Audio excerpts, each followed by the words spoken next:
Hello and welcome to the TGH College Hardwood Podcast. I am Joe. With me is Greg, as always. And Greg, we have a bracket. We have a lot to get to today. It's a fun time. Most exciting show of the year. How you feeling? I hate it and love it. Greg's already Love the mentioned. time of the year. Hate my bracket. Yeah, he hates his bracket, which usually those times of the year where you hate those years that you hate your bracket. Those are the ones that usually do okay. Um, I don't know, dude. I feel like I hate it every year. Okay, well, I hated my bracket last year, and I came in second in every single poll I was in, and most of them were winner take all, so I didn't win anything. But that's how it goes. And Greg, it is frustrating. Sometimes we watch college basketball all year, and then you get someone picking tournaments based on mascots, and they win the whole thing. But um, that's how it goes when you have maybe 5 to 10% diehard college basketball fan, and the rest are like 90% of everyone else just throws brackets out there. The percentages are against you. That's why it's fun. That's why we love March Madness. Greg, we have, as we said last week, we don't really recap the conference tournaments. We might say stuff during our bracket picks that might recap the conference tournaments as we go along because there's just too much to get to with the bracket in front of us. So what we're going to do is we will uh, pick our bracket and do the first two games of each round. Then we'll pick our final four. So we're not picking random games, the Sweet 16 and everything. But Greg, we also have teams who can win. We have to narrow that Oh, down. all So right. Do that, Joe. Before we get to that, you're right. There's entirely too much to go through. Um, I was just thinking if there was something that stuck out to you, was there a favorite moment this week that you can think of? You have moments all the way up into this afternoon. I don't know if there's any. Uh, I don't know about you, but I missed a moment last night. I went to sleep wanting to get prepared, wake up, and find out that Cal Baptist and Utah Valley had a little bit of an interesting ending there. I just of the everything that happened. I'm just curious if there's one in particular that sticks out to you.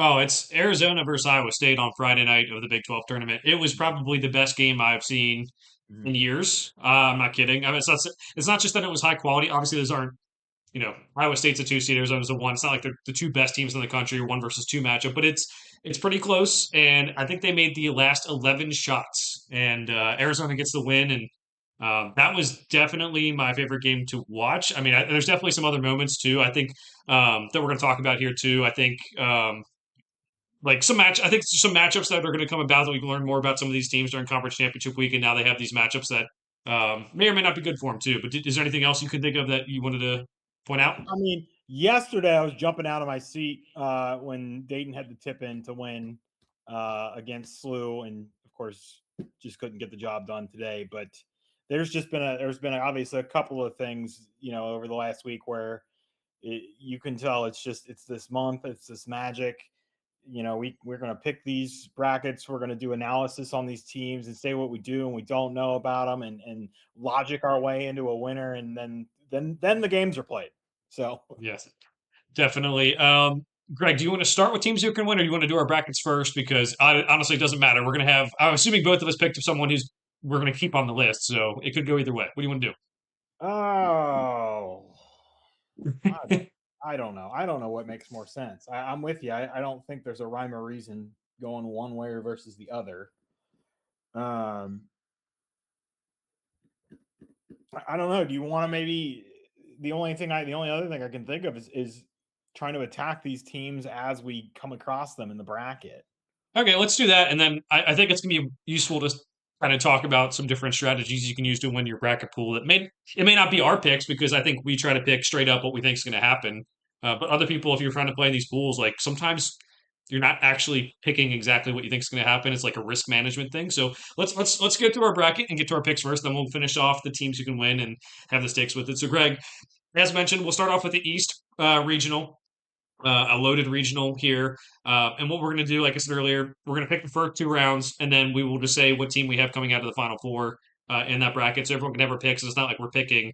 Oh well, I had Duke in the Elite Eight, and they're playing. I don't know, UCLA, but then UCLA loses first. I'm not picking a ton of hypothetical matchups. So let's get started off here, Greg. We have the number one seed Duke, 16 seed Siena with Jerry McNamara as head coach, 8 seed Ohio State, 9 seed TCU. Now, just like we said, Greg, who do you have coming out of that pod? Who do you have winning those two games and then winning the third coming out of there? I have Ohio State beating TCU because of my biased feelings for that team since the preseason. I have Duke obviously winning over the 16 seed and then beating Ohio State, moving on to the Sweet 16. I do as well. Bruce Thornton, I really want to see him have an awesome game against TCU just for everything he's done for Ohio State. Not that I'm the biggest Ohio State basketball fan, but I think that is something he deserves. And I do think Ohio State may be a little bit better than TCU. And then it'll be fun to watch Bruce Thornton against those Duke guards too, see if they can hold up. And I do think Duke's coming out of there. We'll have to see what the injuries come up with Duke, but they won the ACC tournament with those injuries. So even if these guys are out for the first two rounds, I think they might have like a little bit of a scare in the second round against Ohio State or TCU, but I feel like they'll still be able to manage and get through. All right, so next up we have the 5 seed St. John's and the 12 seed Northern Iowa, followed by Kansas as a 4 and Cal Baptist, the 13 seed. This is their first time in the NCAA tournament, Greg. I have St. John's winning, Kansas winning, and then I have St. John's beating Kansas. Nice. I'm going St. John's winning and Kansas winning as well, but then I'm going Kansas to win that game. And honestly, like I said, Greg, I don't know what to do this team. Like, I really think this team could go on a Final Four. Darren Peterson goes nuts against Duke. And remember that they already played this year, but Darren Peterson did not play in that game. And I figured the middle ground is the best I could do. Sweet 16, you know, they could lose first round and it's not going to kill me. They could go to the Final Four. It's not going to kill me either. I don't think so. Um, Also would say, Greg, I did think about picking both these teams in an upset in the first round. I did not like the matchups. I think Northern Iowa was one of the worst 12s we have. And I think Cal Baptist, first time in the tournament going up against Kansas, I didn't want to pick that either. But we're talking about maybe teams who might. I would have thought if there was another 12 seed or 13 seed going up against these teams, I would probably would have taken it. It's just the way St. John's has been up and down and everything else. And Kansas, you just never know what you're going to get with that team. All right, so we have 6 seed Louisville against 11 seed South Florida, and then 3 seed Michigan State and 14 seed North Dakota State, Greg. Going to have Michigan State beat North Dakota State, but I am going to have USF upset Louisville. Louisville's been topsy-turvy, roller coastery all year. Got to watch this USF team and Brian Hodgson play over the last couple of days. I feel like this is going to be a trendy pick, but I will pick them to lose. I'll pick Michigan State to come out of this pod. Yeah, this is where the doing the podcast all year long and talking about South Florida in the preseason is going to come to bite me in the ass because I talked about in preseason, and now you're right. Everyone is going to pick them. Everyone and their mother, but they're a good team. They are a team that has some guys who played at power programs. They're a team that Wes Enos is really good. Isaiah Nelson is really good. Joseph Pinion, former Arkansas Razorback, pretty good shooter. So I think they match up well. And with Michael Brown's injury too, that's something to, like even if you think Louisville's going to win, just if you want to check your bracket before Thursday and just make sure he's good to go. We know it's going to be a 3 point reliant team, and I think USF can battle that pretty well. So USF winning that game, Michigan State winning their game, and then beating USF after that. I do think Michigan State's much more well equipped to beat Louisville or USF just because they have such a good, obviously pass first point guard, and they can bully teams down low, and that is something that I think both those teams will struggle with. All right, moving on, Greg. The last little portion of this East Regional, we have UCLA as a 7, UCF as a 10, and then UConn as a 2, and Furman as a 15. I'm going to be honest with you. This is probably where we're going to trip up because of what I'm about to say. UCLA over UCF gives me no issue whatsoever. UConn over Furman gives me no issue whatsoever, which means obviously UCF Furman is the round of 32 matchup. This is where I struggled because this UCLA team has been kind of putting it together as of late, but there's injury questions. If they're healthy, I'm picking UCLA to win against UConn in the second round. We've kind of sold a little bit on UConn over the last couple of weeks for various reasons. UCLA is a tough, physical, lengthy team. So I'm gonna pick them. Cross my fingers that there's no health concerns and they go on to the Sweet 16, which wouldn't have been very surprising if we were talking about this preseason. But how we got here is not exactly. Yeah, I'm with you. That's I like the pick, Greg. I'm doing the exact opposite of him losing first round, but I like that you're being bold here. I have UCF winning the first round game. I do think they have more talent than they're getting credit for. Played in that tough Big 12, and I think they're a team that not a lot of people have actually watched, but they have some talent on the team. And we mentioned guys like Riley Kugel, who's been around, Jordan Burks, who's been around.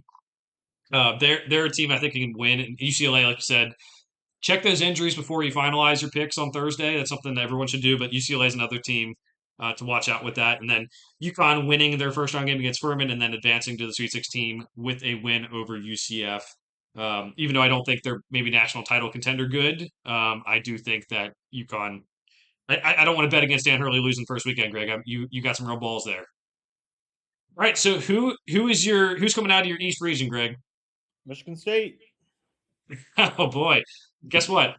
Michigan State. No way. No way. Well, so this is crazy because Greg has been trying to tell me that Duke's injuries don't matter and Duke's still great and all this stuff. And I'm thinking, I'm not picking against Greg. I honestly do think that those are issues. And I'm thinking, okay, Michigan State is going to be my pick. I think Izzo. I think about how physical they are and how they can give trouble. And honestly, there's some math behind Cameron Boozer struggling with players who are bigger than him guarding him, or even just different matchups. And I think that could be an issue. So Michigan State for both of us. Who would have thought, Greg? Well, I'm going to be honest. I got a little swayed. Someone on the selection show was talking about a possible Duke St. John's Sweet 16 matchup. And I really started thinking about it.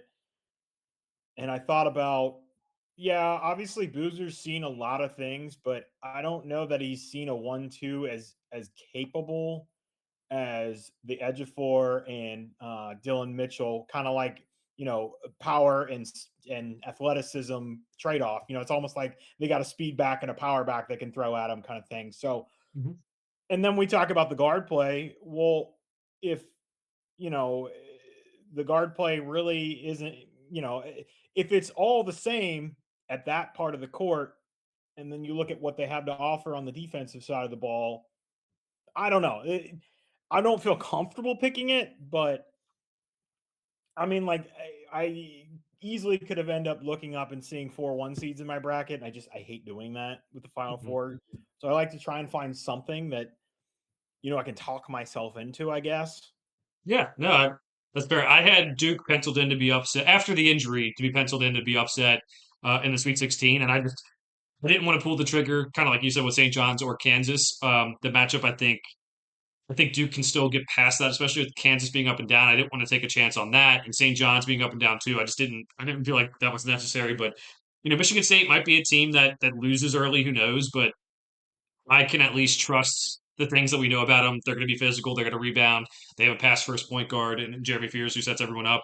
The guard play for them around him does scare me a little bit, but um, I do think they have the guys to match up with Cameron Boozer a little bit. They can throw different bodies at him and see how it affects them. Whether it's smaller guys like Carr or bigger guys like all their big guys, they can figure something out. So Michigan State for both of us out of the East did not have that coming. I thought Greg was going to be Duke for sure. Let's go down to the South Regional, Greg here. Well, Joe, before we go down to the South, take Okay. a 30,000-foot view. In this bracket, we have UConn, Michigan State, Duke. Who else do we have left on our Kansas? I think that's everyone that we have left. I would Mhm. imagine we're both.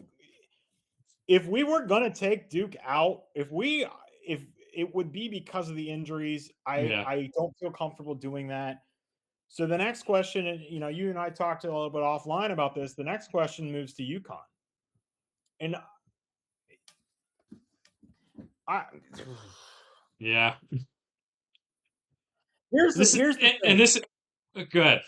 with with all of the other teams in this region are flawed, and I guess that's the benefit of being the number one overall seed. Like all of their other top competitors, UConn is flawed.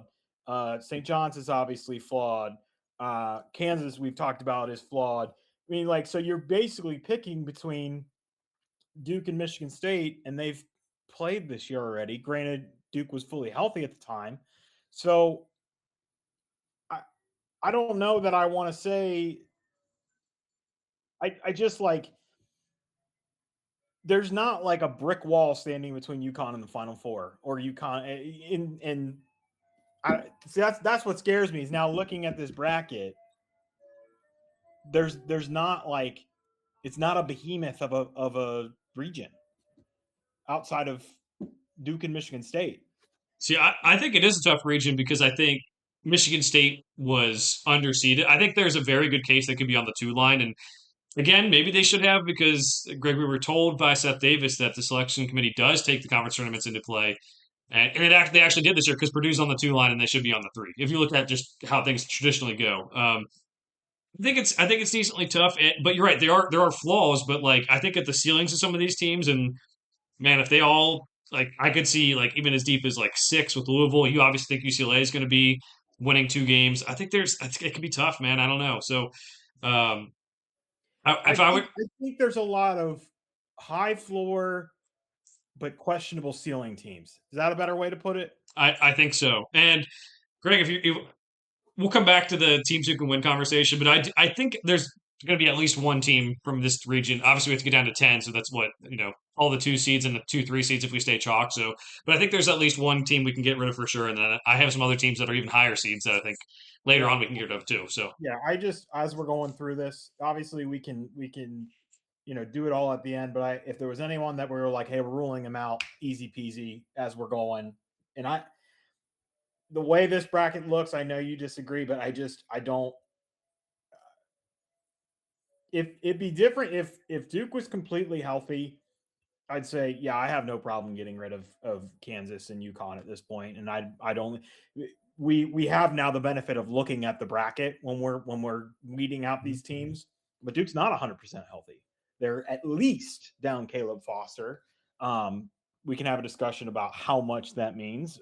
You and I are in two different spots on that, but I just this bracket scares me for something Dan Hurley can come out of, which is exactly why you said to me, I have balls for picking them to lose the first weekend because honestly, I just kind of with what I've seen in the last couple of weeks, I kind of want to just get them out and be done and not have to then think about UConn, Michigan State or heaven forbid another UConn St. John's matchup. I just get them out, get them done, and then I don't have to ask myself the question.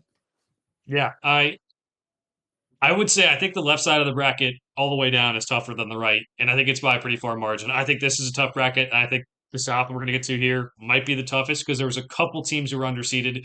Some of them for injury, some of them not, and I think that's what's going to be interesting here. So, Greg, any final thoughts on the East region before we move to the South?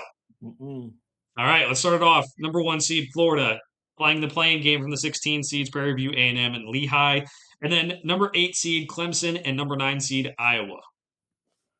So I have Florida winning over the 16 seed playing, and then I have Mr. March Bennett Sturts and Iowa taking down our arch villain Brad Brownell, but then ultimately Florida getting the better of Iowa. Yeah, if you thought I was taking Brad Brownell to win a game, you're sorely mistaken. I think I did the one year that they went on a run. I actually did take them to go pretty, like I think the Sweet 16 or something. But Is that the year they played Bama in the Elite Eight? yeah, I think I did have them winning a couple games. I think the matchups were just there, but I'd have to go double check that. But yeah, Ben, Brownell literally saved his job that year, like yeah, not figuratively, literally. oh yeah. I think I think Bennett Sturts is going to be obviously experienced playing in March last year. I think Brad Brownell. I mean, as much as we've shit on him the last couple of years, Greg, I think he's done a good job with this team. I don't think it's the most talented. They've lost a lot of guys, transfer portal, graduation. Um, I'll take Iowa. I'm not like if this is all the 8-9 matchups. Like this is probably one where you could say, oh, either team's going to win, and I'd probably agree with you the most. I think there's some other for me. I think there's some other ones that are just kind of like more clear, but I'll take Iowa and then I'll take Florida. I think losing for them when they did was actually a good thing. I know like it's kind of cliche to say, but they can rest a little bit. They can refocus, but that was I think a little bit of a wake up call and just something that like your front court can be awesome and be big, but there's sometimes guards will just get you. I don't think Bennett Sturts or Clemson's guards by themselves are going to be enough to get past Florida. So Florida coming out of that little pod. Greg, 5 seed Vanderbilt going up against 12 seed McNeese, 4 seed Nebraska going up against 13 seed Troy. Yeah, and I'm just now it's occurring to me that two of our like five remaining undefeated teams ended up in the same pod, and they Mhm. happen to be the two that are like traditionally non-basketball schools. That's just there's always quirky things about this tournament, but the fact that they ended up in the same pod, Vanderbilt is probably a little underseeded. Even we we can have that discussion. Um, that's just weird to me, but I will pick Vanderbilt to win, and I will pick Nebraska to get the first NCAA tournament win in program history. So that would be nice for Fred Hoiberg, and then I will pick Vanderbilt to win the next game, which for me, and we're not going to do super a ton of hypotheticals, but that would set up another Florida Vandy matchup, which we just saw this weekend, and Vandy quite literally got the better of Florida. Same thing for me. Vandy winning against McNeese, Nebraska winning against Troy, and then Vandy beating Nebraska. I think both these teams are underseeded, Greg. I think Vandy should have been on the 4 line. I think Nebraska should have been on the 3. And you put that in with the region. The reason why I said this region was so good. Obviously, Florida, number fourth, 1 seed, but I think you could argue with how they played down the stretch before that Vandy game. They're playing just as good as almost anyone else. And then you have Houston, who we've talked about all year. Yes, them some issues, but probably outside of the top 4, the team that maybe we like the best to go far. Then you have Illinois, a team I know you really love. I still love. I'm kind of doubting things recently, but then you got this 4-5. You got North Carolina, who, you know, dinged a little bit because of the Gale Wilson injury, but also like they won some games without him too that like I wouldn't have expected them to win. So this is a deep little region too. So I have Vandy Florida rematch as well, and we'll figure out who's going to come out of those matchups here in a little bit. Greg mentioned them already. North Carolina 6 seed, 11 seed VCU, 3 seed Illinois, 14 seed Penn.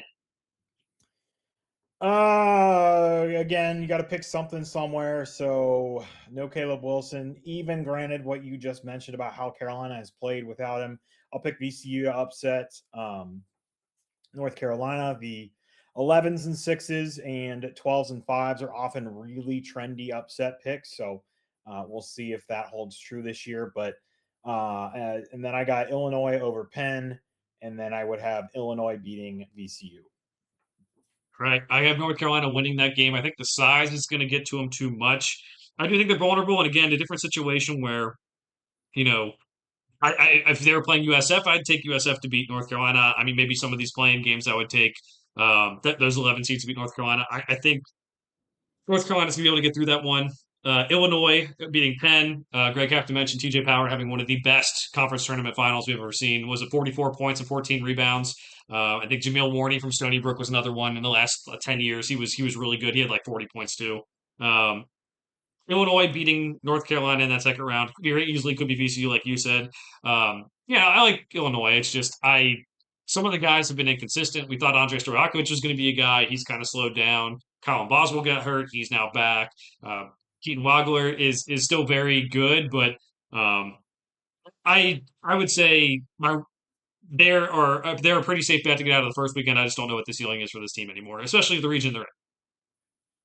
All right, we'll go to the last little pod, Greg. St. Mary's a 7, Texas A&M a 10, Houston is a 2, and Idaho is a 15. I am gonna have St. Mary's beating Texas A&M, and then I'm gonna have Houston beating Idaho. Although a buckyball versus Houston second round matchup would not make me upset at all. It would. That's a pick I'd be okay having wrong because it would just mean some interesting basketball to watch in round two. And then I have Houston beating St. Mary's. I have Buckyball winning that first round game, Greg. St. Mary's I think I mentioned, I don't like them as much as past teams they've had. I think they're really vulnerable. Only one quad one win this year. I'll go Buckyball to win first round matchup, and then I'll go Houston to beat Idaho, and then Houston to advance to the Sweet 16. Mentioned them all year. The inside scoring does scare me, but I think they have everything I would want to possibly get out of a first weekend. Other than that, and I think that's something to note is like I think their floor is still pretty high even without that interior scoring. All right, Greg, who do you have coming out of the region?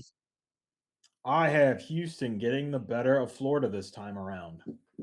Oh boy, guess what? No way! There's no way. Okay, well I feel like I'm in Bizarro world because I thought there was no way you were not picking Duke in the East, and now there's no way you shouldn't have expected that because I've said all year long Houston is the team I'm considering with a national championship with Arizona. So shocker, who's going to be my pick out of the West when we get to Oh, that. buddy, But buddy. Oh, let's keep going. all right, well, yeah, Houston for me, Greg. Yeah, Florida struggled. I think Florida could easily be the pick here. I think if you're getting risky, Illinois is fine. I think Nebraska is a little bit risky. I think Vanderbilt's a little bit risky, but I would say if someone wants to pick that and be different, it's not the worst thing either. So Houston for both of us, left side of the bracket's the same, and I think the right side might be the same too, which might be unfortunate. All right. So before we do anything else, in this bracket, we have Florida, Nebraska, Illinois, and Houston. I would say, beyond a shadow of a doubt, Florida and Houston are staying. And I would say, probably pretty easily at this point, we're probably both on the same page. Nebraska goes, correct?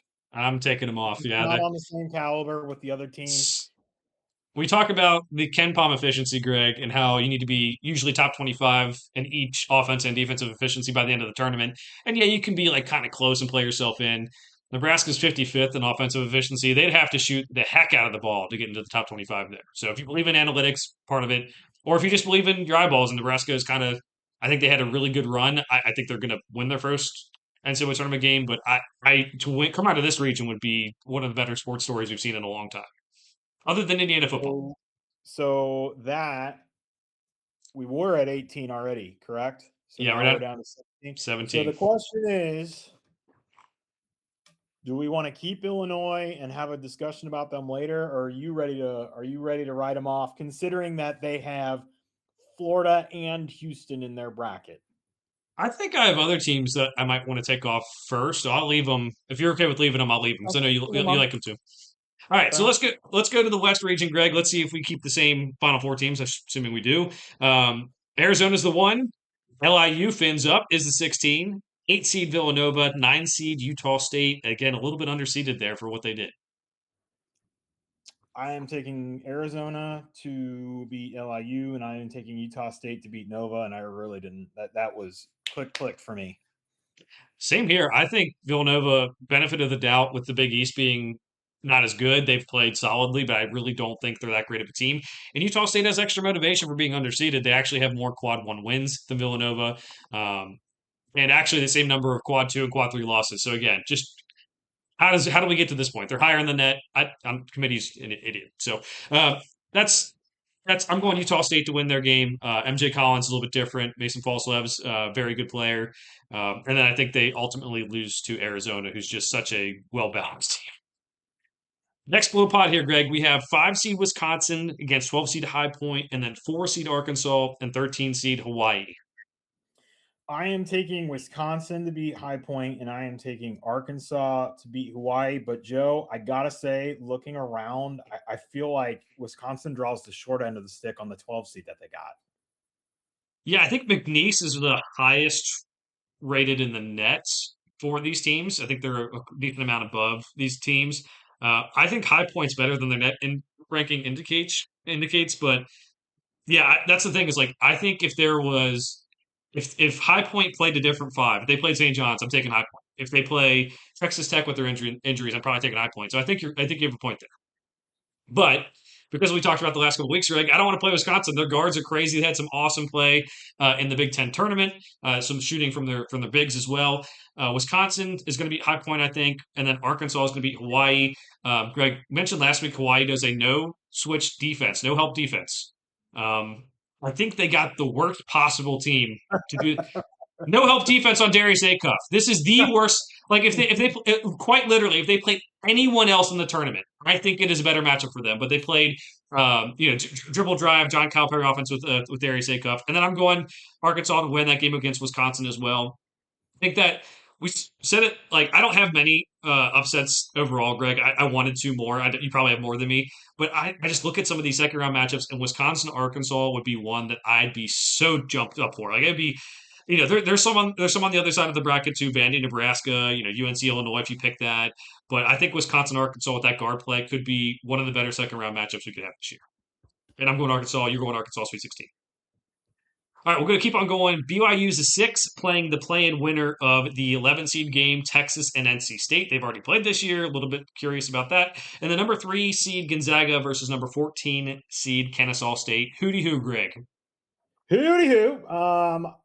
I, for the sake of record, will take NC State to beat Texas. You can't really pick that in most of these things. You can't pick the play-in winner. Like Yeah. you can't pick which of the two you want. But and then I'll take BYU again. We know the story. We know the injuries. We know the up and down. But I don't know if you know this, Joe, but the calendar has flipped to a new month. And there's these dudes that just ball out and make a name for themselves. So I'll take BYU to I'm sorry. I'll take Gonzaga to beat Kennesaw, and then I will take BYU to beat Gonzaga. All right. Well, we got to stop podcasting because you've read my bracket. And NC State to win their matchup. It was close in Maui the last time. NC State when they actually play hard, they're good. I think that they should play hard in the NCAA tournament. Wade will get them to play hard, but there's games where they just don't and they don't show up. And if they're flat, they'll lose pretty easily to Texas. But I'm going BYU to beat them. Again, they've rebounded pretty well from the Richie Saunders injury, at least better than I thought. There've been some losses, but they kind of have played well in some games. Devonta stepped up, Rob Wright stepped up. Maybe it's not like a good thing that someone's injured, but like maybe it's like it forces them to put the ball in their two best players' hands. And Ricky Saunders is a great player, but there are other players who can shoot on that team too. So BYU winning that one, Gonzaga beating Kennesaw State. Cool story for Kennesaw State getting their best player, Simeon Cottle, is involved in the gambling investigation, hasn't played. Gonzaga's going to win that one, though. And then, yeah, Gonzaga's just not as healthy right now. Don't know what Huff's status is, Greg. I haven't seen any. He might play in the tournament, so who knows? I'll take BYU and I take Devonta. They're easily a team who could lose first round, but I'm taking them to the Sweet 16. All right, 7 seed Miami, Florida versus 10 seed Missouri. Number 2 seed Purdue versus 15 seed Queens. Miami over Mizzou. Really don't care about that game. It's just a placeholder for Choo Choo the Boilermakers. Going to win their first game, and then they're going to beat Miami. I don't know. I don't know what's going to happen after that. Yeah, I guess I'm fading the ACC a little bit, other than the NC State pick. But I'm taking Missouri. Mark Mitchell is so good. He does so many different Hey, things. this Malik Renew, Mark Mitchell That'd be going good. to be fun to watch. This is going to be a fun game no matter what. Yeah, I think it will be too. Yeah, and I'll take Missouri. I think it is a coin flip, like you said. Don't really care about that as much. Purdue's going to beat Queens. I think Purdue's going to win this next one. Again, I have questions about them for the long term, but I also think the floor, like I said earlier, I see them getting to a Sweet 16. That was their floor, and we'll see if the ceiling's much higher than that when we get to our other picks. Greg, who do you have coming out of the West region? Arizona. Okay. Arizona over Purdue. Couldn't do it. That figures. Arizona over BYU for me. I have BYU upsetting Purdue in the Sweet 16. I think that matchup would be really fun to watch too, just the different types of teams. But I agree, especially with how questionable Purdue's defense has been at times. Granted, they put it together the last couple days. We'll see if they can keep that energy going. Of course, Trey Kaufman-Renn kind of looks like he aggravated his shoulder a little bit. That'll be something to keep your eyes on. But yeah, no, there's a lot of things. And Joe, tell me if I'm wrong. I don't feel like I say this every year, but there's a lot of things that I'm looking at, and I'm like, I'm already looking at second weekend and Elite Eight possible matchups, and even second round matchups. And there's a lot of things, and I'm like, inject Arizona, Arkansas into my veins. I would love to see that. That would be so much fun, and just especially I think this region in particular, there's a lot of things that I'm looking at. You mentioned a BYU Purdue matchup would be a lot of fun. There are many things. We just talked about that first day. Miami, Missouri is going to have a great Power Four matchup. Between their two kind of stockier guys. So there's a lot to like about this region in terms of just I think the gameplay that you're going to get to see.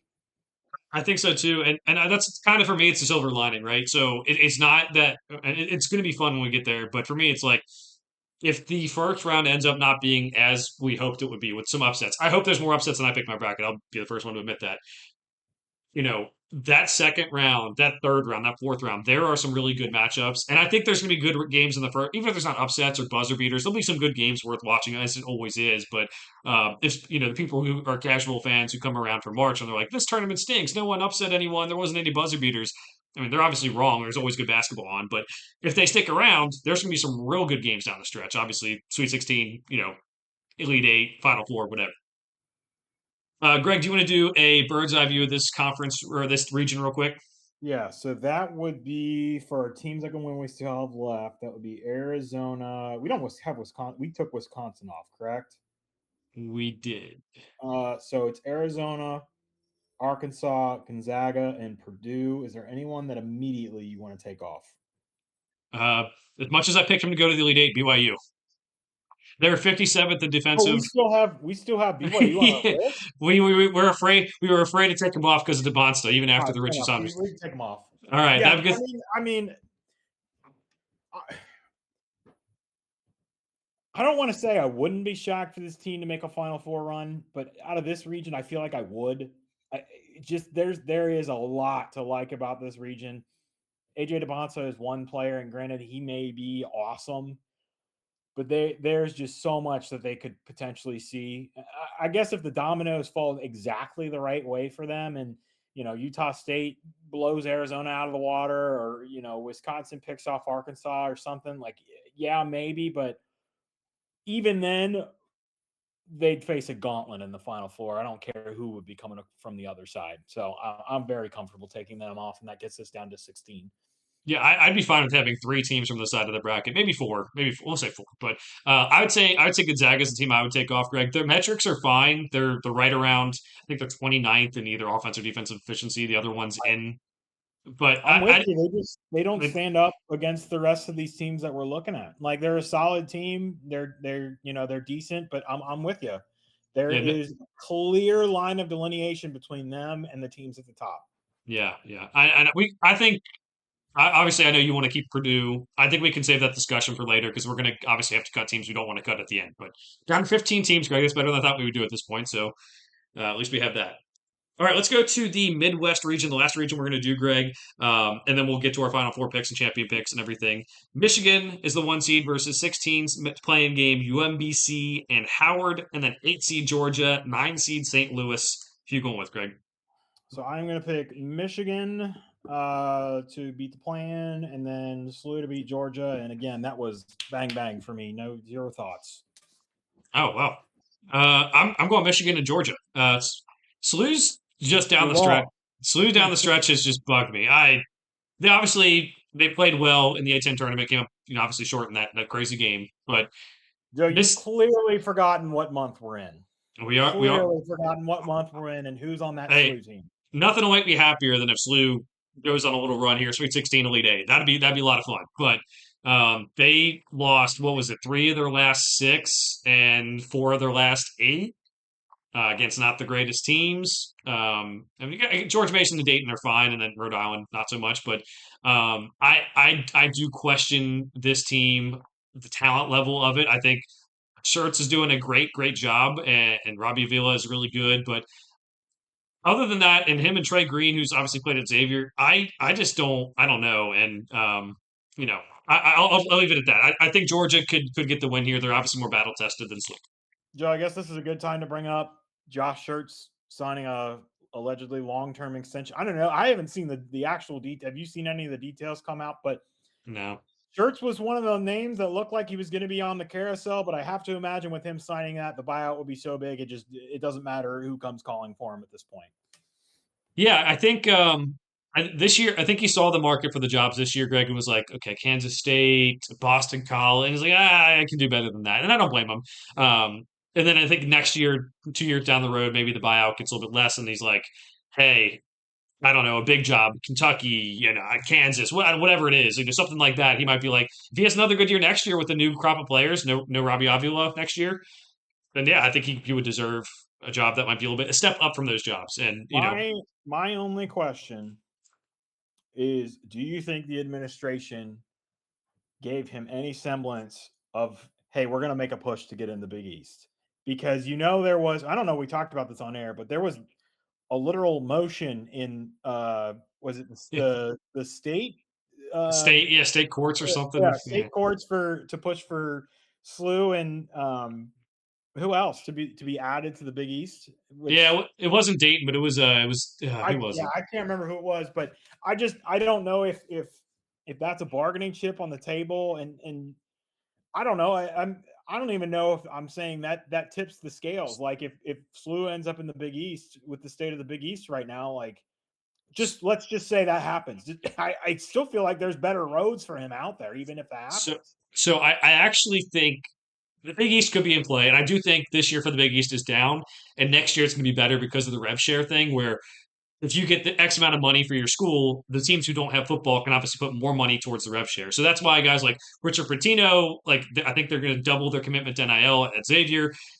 I think more so than going Big East, I think he knows, okay, if I go to Kansas State, which was like what he was rumored to have offers from, right? They're going to have to put most of the revenue share money with the football team.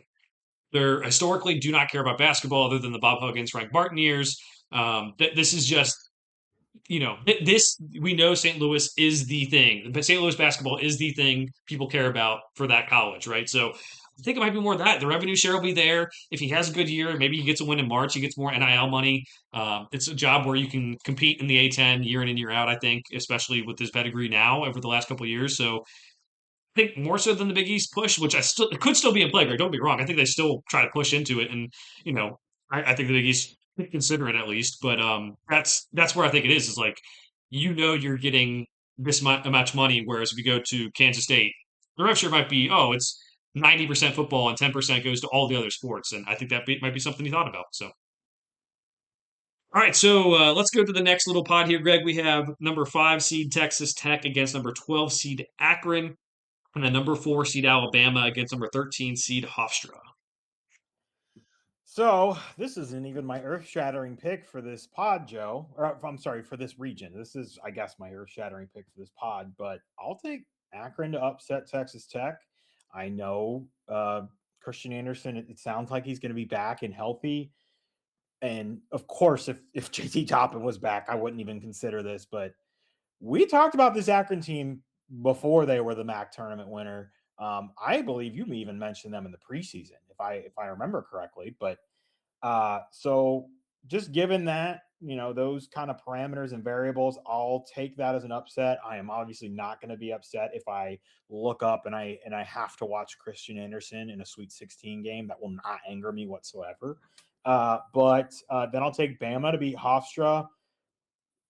Again, with that Bama team with no inside scoring, we've talked about it. It just always gives me the heebie-jeebies that we're going to look up and they're going to be shooting 13% from three and have no way to win a game. We could also look up and they're in the Final Four. Who knows?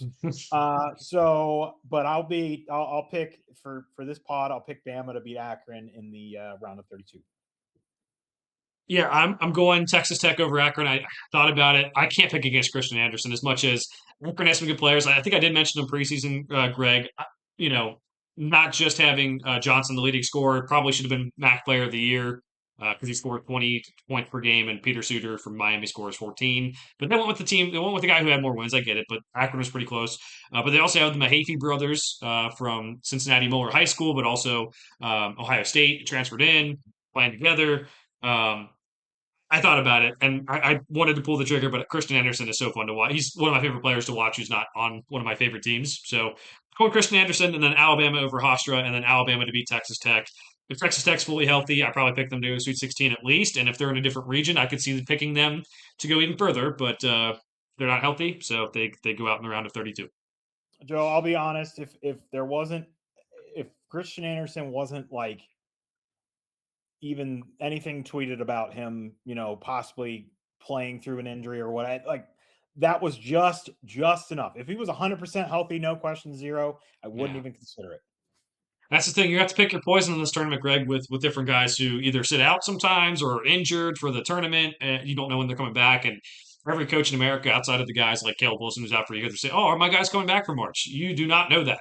I don't know. I don't know if Tyler Bilodeau is going to come back. It's just like one of those things where some of the times they look worse than they are, and every coach wants a better seed, so they'll lie. So let's keep it moving, Greg. We have Tennessee as a 6 seed against the winner of the Miami, Ohio SMU 11 seed playing game. And then we have number 3 seed Virginia against number 14 seed Wright State. Are you ready for this? I'm ready. Miami wins the first 4 game. Oh boy. Miami wins against Tennessee. Miami beats Wright State. Oh, here are the upsets. Whoa! Whoa! Whoa! Wow! Look at that. It's never Love going to it. happen. Maybe give me. I'd look like a genius. Love it. Love it. Um, I I'm going Tennessee. I'm going Miami, Ohio to win their game. I think it means too much. The home crowd environment.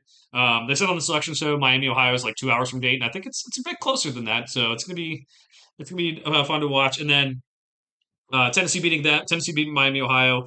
I have Virginia beating Wright State, and then Tennessee beating Virginia. So you have obviously an 11 seed moving on. I have a 6 seed. We're both picking Virginia to go out. Good showing for them in the ACC tournament, Greg. Um, for me, just to kind of speak on your picks too, Wright State from the horizon, a lot of young players. I think they have a lot of like more talent than people give them credit for. And again, a team, if they were playing Gonzaga, Greg, I was going to pick Wright State, and they got Virginia. I think Virginia's a little bit farther ahead than Gonzaga, and yeah, I hope you're right. It'd be a lot more fun if it was your way rather than mine. I'd have some fun somewhere. It's happening right here. There you go. And, spoiler alert: it's not going much farther than that. Okay. You don't want to have a future on Miami, Ohio to win the whole thing. All right, got it. Let's go to the last little pod here, Greg. We have number 7 seed Kentucky against number 10 seed Santa Clara, and then number 2 seed Iowa State, and then number 15 seed Tennessee State. I am picking Kentucky, but this actually gave me some fits. I really thought about taking Santa Clara for a second, but in the end, I just couldn't do it.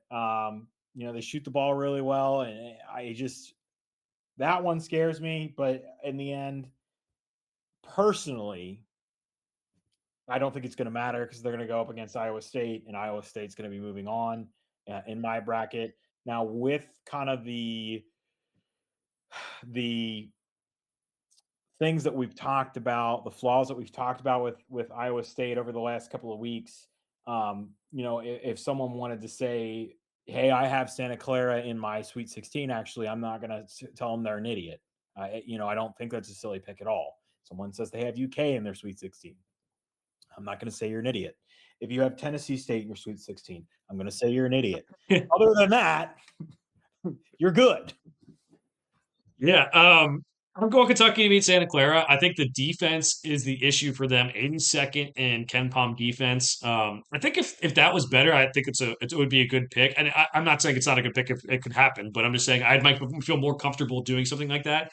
Um, Kentucky, I think the good news for them, Cam Williams is back. He can help stretch the floor. They did look better in the SEC tournament for the most part. Even played Florida tough for the third straight time. And I think at worst, if worst comes to worst, you give Otego away the ball and take it to the basket. And I think Santa Clara's defense might have trouble keeping up with that. But I've been wrong before about Kentucky, so we'll see. And then Iowa State beating Tennessee State, Iowa State beating Kentucky. Again, I'm with you. I could see Iowa State being upset, but the last thing I saw from them was that awesome game against Arizona. And unfortunately, like many people, the last thing I saw from you sometimes sticks in my head too much. And I think Iowa State is now one of the 2 best teams in college basketball and one of the 2 best teams in the world, NBA, other than the Harlem Globetrotters who don't lose. So, no, I think Iowa State is going to get out of that little pod for me. Which should set up a good rivalry at the bar that I go to, who is Iowa State bar somehow in Cincinnati, Ohio. So, Greg, let's go to your pick out of this region. So it ends up Iowa State almost by default for me in my Elite Eight, which gives me the heebie-jeebies. But I do have Michigan winning this region and going to the Final Four. Do we have the exact same Final Four? We do. Okay. Michigan.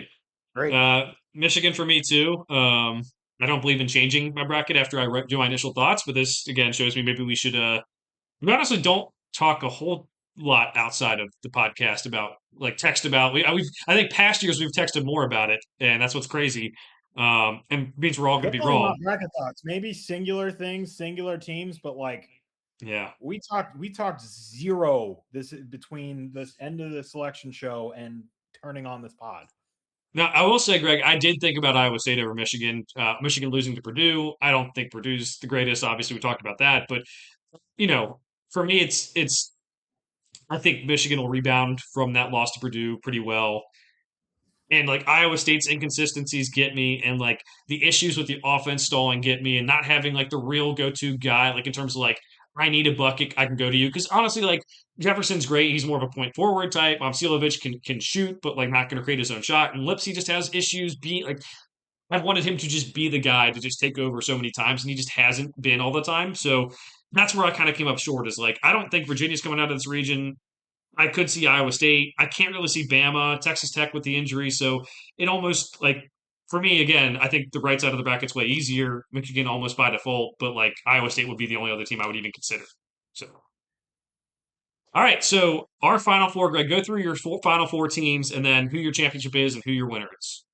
Well, I think from commentary you made, we may have the exact same everything at this point, but Oh boy. Michigan State, Houston, Arizona, Michigan, which I'm just now realizing features two freshman heavier teams against two kind of more experience laden teams, and I have the two freshman heavy teams winning. So we get a rematch of Houston and Arizona in Indianapolis, and then I have Arizona winning the whole thing. Great. So Um, yeah, I said that Arizona Houston was going to be who I picked my bracket between. So I have the same Final Four, and I have Arizona beating Houston. A lot of times it does not go this way, but it did this time. But yeah, I think I think for Greg just to talk about some of the issues with this team, the Houston with the inside scoring that could get them. Obviously, my matchup against Michigan, or both of our matchup against Michigan State, inside scoring, inside play could be something that could get them. Arizona not being able to shoot the three very well. I think Arkansas could pick them off in the Sweet 16. I think they get picked off in the Final Four by a team like Michigan that we both have. There are like definitely things where I don't think this is for sure. This is obviously a crazy thing with the top five or six teams, I think, really having a chance to win it all. And yeah, it's gonna be fun to watch, but it's crazy that we came out with the same picks. So from this region, as far as our teams that we can win, we still have left. We have Michigan, Texas Tech, Bama, Virginia, and Iowa State. Is there anyone? I mean, I'm probably Texas Tech. pretty Texas Tech. Yeah. Unfortunate, just is that way. So that gets us down to 14. I have zero problem getting rid of Virginia. Like again, I just don't think I think they're a good team, but I don't think they stack up with the top of the sport, and that has yeah, yeah, I'm picking them, to get upset in the first round, but again, that's just March craziness. If they got past their first round game, I mean, I could see them beating Iowa State and getting to the Elite Eight, but I don't think they're beating whoever comes from out of the top half of that region. I don't. I just can't see it. Yeah. I think I would get rid of Alabama before Virginia based on the metrics. Alabama's 57th in defensive efficiency, but it very well be that Virginia's the next team off of my list after that. So I don't think this is the Alabama team. I think maybe they can beat Michigan, maybe they can go to a Final Four, but the way they play and trying to win six straight games with the way they shoot, um, and not being one of the better shooting teams they've had under Nate Oates, I would say Alabama first, and then we go from there because that'll put us at 13. But if you want to do I'm Virginia first, I'm that's fine. fine with I'm fine with that. It doesn't really scare me.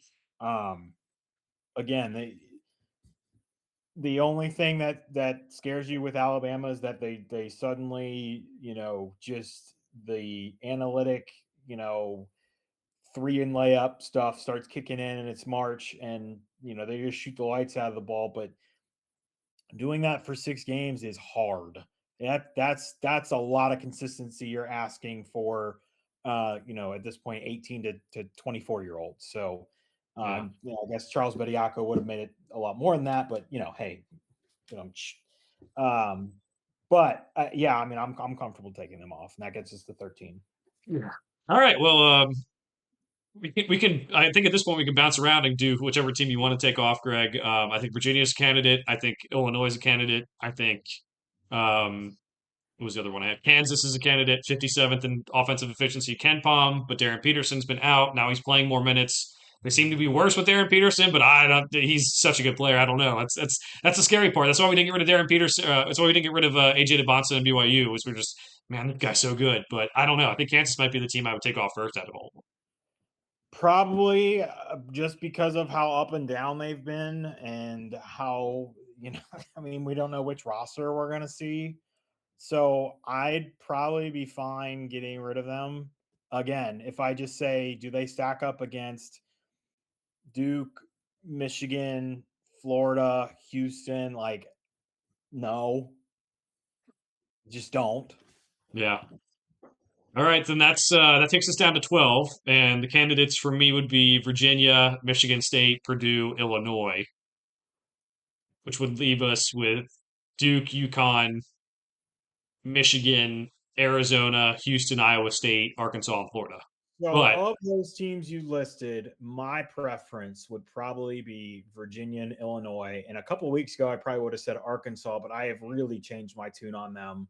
Um, they are looking better by the day. Obviously, getting the SEC championship this afternoon. So, Virginia and Illinois would be my two. I would have a conversation about UConn if you'd rather have UConn out over one of them. I'm putting my foot down on Purdue because they literally just beat Michigan and won the Big Ten title. So you ain't ripping that away from me. I'm sorry, they earned it. their metrics would still say their defense is not Don't good enough care. right now. Right Don't now, care. that I could. Hey, Um, can you sort it by? Do you pay for one of the accounts so you can sort it by, like, I don't know, the last 3 days or something? I do not. I don't think I used to. I don't know if it's still active. Maybe it's still active. I don't know. The all right. I would say Virginia and Illinois are way more closer to the metrics we need to be at. But if you wanted to pick one of those two, who you pick? Virginia? Virginia, yeah. Okay. We'll take Virginia out first, and that puts us at 11. Oh boy. So let's go the other way, Greg. Let's go. I think Florida, I think Arkansas. You know what? Arkansas might have to be the 48th in defensive efficiency. That's worse than Purdue. Yeah, but we know they have the athletes to do it. I would say I am most confident that Purdue out of this whole list is not going to win it all, which means they're going to win it all. But I'm most confident that they will not. But I would hear your argument for Illinois as well. I think here's I'm not touching Duke. I'm not touching UConn. I'm not touching any of the Big 12 teams left, Arizona, Houston, or Iowa State. That's five. I'm not touching Michigan. That's six. I'm not touching Florida. That's seven. So that puts us between Purdue, Michigan State, Illinois, and Arkansas for one more off. If you want it to be Illinois, we can. Purdue and Illinois are almost carbon copies of each other, being 1 and 2 in offense, and then within 8 spots of each other on defense. So, I, I don't like getting. You know what? Let's go with your first impression. Let's go with Illinois, Greg, Well, because hold on. oh boy, Let oh me boy. think about this for a second. Because UConn is 30 in offense and 11 on defense, and yes, they could play their way into top 10. But I mean, neither of those are. I mean, if unless you consider 11 elite, neither of those are elite. And I think here's the thing to have a conversation about UConn is, like, this was going to be like, solo ball was supposed to be awesome, and granted, it has been kind of a team effort, but I mean, do they have that dude somewhere on this team? That dude is that guy somewhere on this team. I don't know. But that's the thing is like they're I both the I am metrics. almost. Metrics are so close with everyone. The only team that's not really close is Arkansas, and I would say even I think Baylor in 2021 was kind of close to what their defensive rating was like 47 or 45. So they could play their way into the top 25 too. So I I am very much. I'm going to let you pick this last team off, Greg, since you're the one who was more worried about losing. I would say the teams that I said I'm not taking off. I did say UConn, but I'll take them off if you want to take them off. I'll narrow it down. You take the team you want off. My thing is, if you want to harp on the defense, and I think you kind of already started saying this before I interrupted you, then Arkansas has to go before Purdue, just based on metrics. and I don't want to do that. I really don't want to do that. So where does that leave me? That leaves me with Illinois, and like. That's what makes it fun, Greg. We got the narrative. We're kind of Oh. we're trying to help people fill out their brackets here and who not to take. So, or who to take if they decide to do that. So, um, yeah, I mean, you know what my pick would be, Greg, but I will trust you to make the last pick. I'm not saying All right, as long as it's all. okay, okay. Convince me that based on an argument you've already made, there is a reason to take out Purdue and leave Arkansas. And I know his name is Darius Acuff, but you're talking about metrics. The metrics would be one of the reasons that I think they're ones you can take out, but lack of athleticism. It's just another. Not this is the first win over a big team, and could they win six in a row? Maybe, but they're also. I don't know. Like I said, You if know you what? wanted, Okay, let's just split the difference. We can't have a team that lost Purdue in here. Let's just take Michigan out and just be done with it. oh boy, no, I'm not doing that. All right, so you get the last you get the last pick, but I really don't care as long as it's not Duke, Michigan, Arizona, Houston, Iowa State, which is 5, and Florida, which is 6. I don't really care which one you take off. I would say I would prefer to keep UConn, but other than that, if you want to take Illinois, Purdue, Michigan State, or Arkansas, I go just with it. like Illinois has Keaton Wagler, Purdue has Braden Smith. Uh, who else is on Illinois? Wait, I already said they have Keaton Wagler. You kind of just don't know if they have that dude, and as of now, they're not elite in any of these metrics. So I think I know it's not your favorite thing in the world, but it lets us keep Illinois. Okay, let's do UConn. I don't think they're national title. I've said it before. I don't think UConn, Purdue. To be honest, UConn, Purdue, Illinois are national title contenders. To be honest, so I'll take them off. That's the last one. I'll tell you what. I will leave it. Nope. It can be UConn. No, no, no. I will give you an either or. It's UConn or it's Arkansas. You pick between those two. No, I it's will. Arkansas. I'm taking Arkansas. So what you picked is good. I'm going to go through the teams, Greg. The official list of 10 teams that we think can win the NCAA tournament collectively. So obviously we might have difference of opinions. Duke, Illinois, Michigan, Michigan State, Purdue, Arizona, Houston, Iowa State, Arkansas, Florida. Now, could be wrong. If we are wrong, $100 to charity from each of us. We'll pick that out later. I'm pretty confident this list is going to have the champion, Greg. I would disagree with some of the things, like I said, but I think we're in a really good spot here with the metrics that we've looked at. Arkansas is the team that's the most outlier in terms of the metrics because of the defense, but I do think that the defense has been inconsistent, but has had some solid moments.